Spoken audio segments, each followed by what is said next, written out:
Hi all, check PAPREP 3285 ஓட question. இந்த MCQ பார்த்தீங்கன்னா டைம் அண்ட் ஒர்க்குங்க. இப்போ வர்ற இன்னொரு 5 கொஸ்டினும் டைம் அண்ட் ஒர்க்கில் தான் இருக்கும். ஏன்னா ஒரு கான்செப்ட்ல கிளியரா போகலாம் அப்படின்றதுக்காக தான்.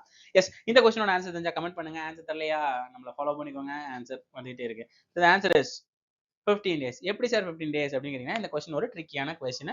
நிறைய பேங்கிங்ல, ஐபிபிஎஸ்ல, யூபிஎஸ்ல கேட்டிருக்காங்க. ஸோ அதனால இந்த கொஸ்டினை பாருங்க, பார்க்கலாம்.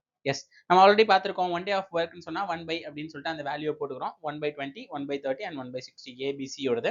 இவங்க என்ன சொல்லியிருக்காங்கன்னா, ஏ வந்து 2 நாள் வேலை பார்ப்பான், 3ஆவது நாள் மட்டும் வந்து பார்த்தீங்க அப்படின்னா பியும் சியும் சேர்ந்து பையனா. ஸோ ஏ வந்து ஃபர்ஸ்ட் 2 நாள் வேலை பார்ப்பான், 3ஆவது நாள் பியும் சியும் சேரும். திருப்பி அப்பனா அடுத்த நாள் பார்த்தீங்கன்னா திருப்பி ஏ 2 நாள் வேலை பார்ப்பான், அப்புறம் பியும் சியும். So every third day B and C joins அப்படின்னு இருக்காங்க.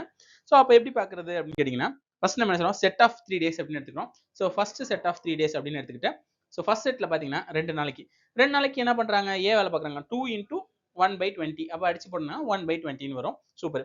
தேர்ட் டே பார்த்தீங்கன்னா ஏபிசி 3 பேரும் பார்க்குறாங்க. அது எல்சிஎம் எடுத்தோம் அப்படின்னா 1/10 வரும். ஸோ 1/10 + 1/10 இது ரெண்டும் சேர்த்தீங்கன்னா தான் நம்மளுக்கு கிடைச்ச 1/5. 1/5ன்றது என்ன, 1/5 அப்படின்னா ஒரு நாளையோட வேலை. அப்போ எத்தனை நாள் ஆகும், 5 நாள் ஆகும் ஒரு ஒர்க்கை முடிக்கிறதுக்கு. சரி, ஒரு செட்டுக்காரன் 5 நாள் ஆக்குவான். ஸோ இவங்க ஒரு செட்ல எத்தனை நாள் இருக்கு, 3 நாள் இருக்கு. அப்போ 5 நாள் அப்படின்னா எத்தனை நாள் வரும், 15 days வரும். ஹோப் இந்த கொஸ்டின் உங்களுக்கு புரிஞ்சிருக்கும்னு நினைக்கிறேன். புரிஞ்சிருந்தா லைக் பண்ணிக்கோங்க அண்ட் உங்க ஃப்ரெண்ட்ஸுக்கும் ஷேர் பண்ணுங்க. சேவ் பண்ண மறந்துடாதீங்க மக்களே. தேங்க்யூ.